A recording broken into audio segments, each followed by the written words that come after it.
I noticed the security guard before he noticed me. He stood at the base of the private elevator in the penthouse lobby of the Ritz-Carlton, clipboard tucked under his arm, politely checking names as guests stepped out of polished cars and disappeared into the glow of the engagement party upstairs.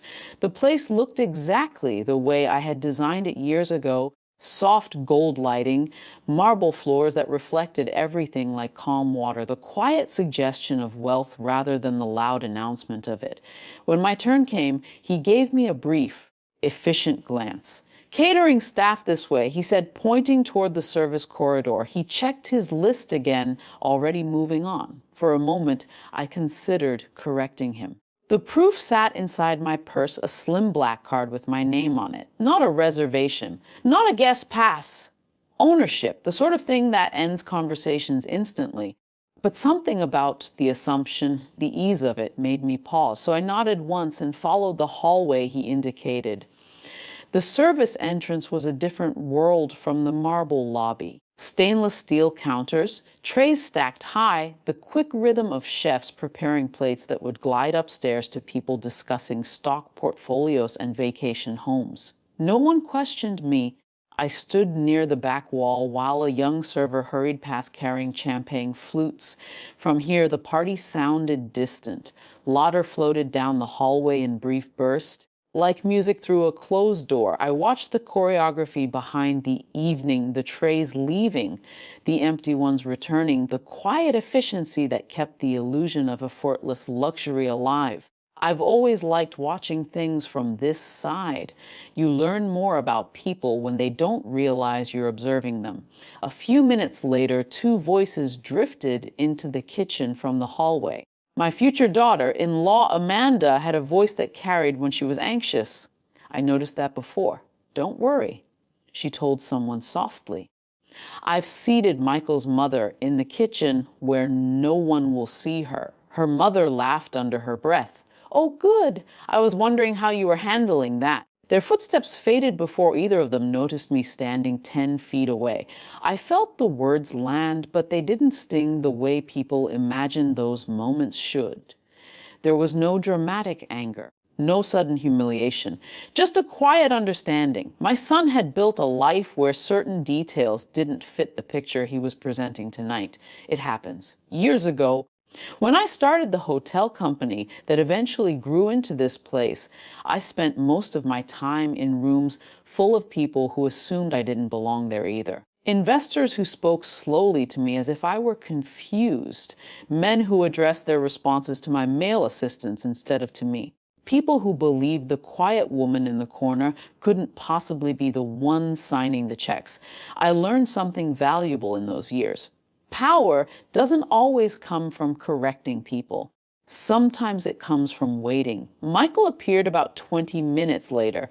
He stepped into the kitchen quickly, scanning the room until he saw me standing near the counter. His expression shifted through several emotions in a few seconds: confusion, embarrassment, then something careful and controlled. "Mum," he said quietly, walking toward me.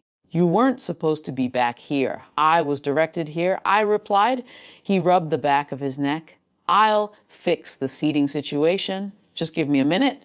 I nodded. He left before I could say anything else. The chefs kept working around me. A woman assembling desserts asked if I needed water. Someone else offered me a chair. They were kind in the way people often are when they believe you're one of them. Time moved slowly. The party upstairs grew louder. Then something shifted. A man in a dark suit stepped into the kitchen, speaking into a radio with quiet urgency. The hotel's general manager, David Chen. I'd hired him 4 years ago after watching him run 3 properties into quiet excellence. He turned toward the prep tables mid-sentence and stopped. For a moment, he simply stared at me, as if his brain had to rearrange the scene. Then he straightened instantly. "Ms. Alvarez," he said, crossing the room quickly. "Why are you in the service area?" The chef stopped working, not dramatically, just slowly enough that the silence felt noticeable. I arrived through the entrance I was directed to, I told him. His eyes moved briefly toward the hallway. "I see." He didn't raise his voice. David was never the type. but his tone had already changed the atmosphere of the room. A few guests had wandered near the kitchen doorway, curious about the sudden pause in service.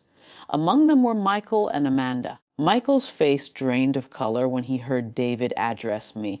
Amanda looked confused. David turned slightly so his voice carried just enough.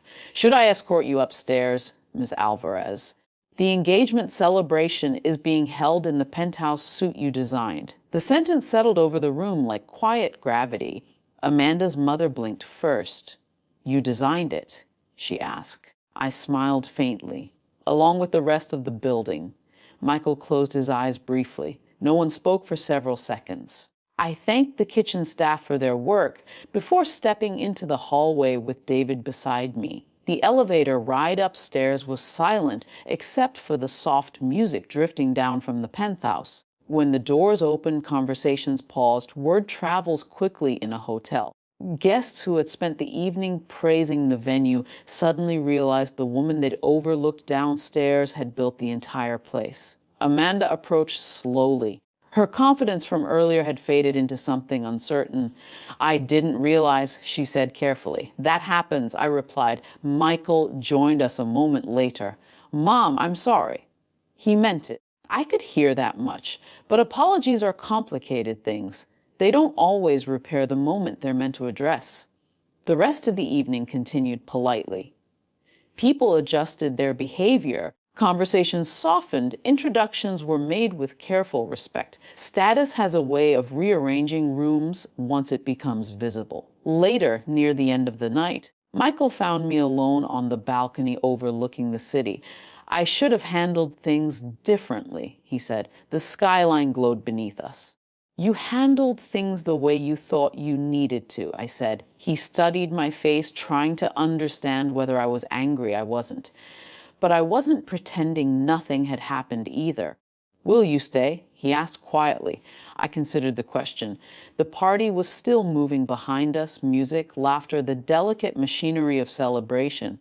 "I think I've seen enough of the evening," I said. I left the way I arrived, through the front entrance this time. The guard opened the door quickly when he recognized me, his expression shifting with sudden understanding. I nodded to him as I stepped outside. Some lessons don't require explanations. They reveal themselves eventually.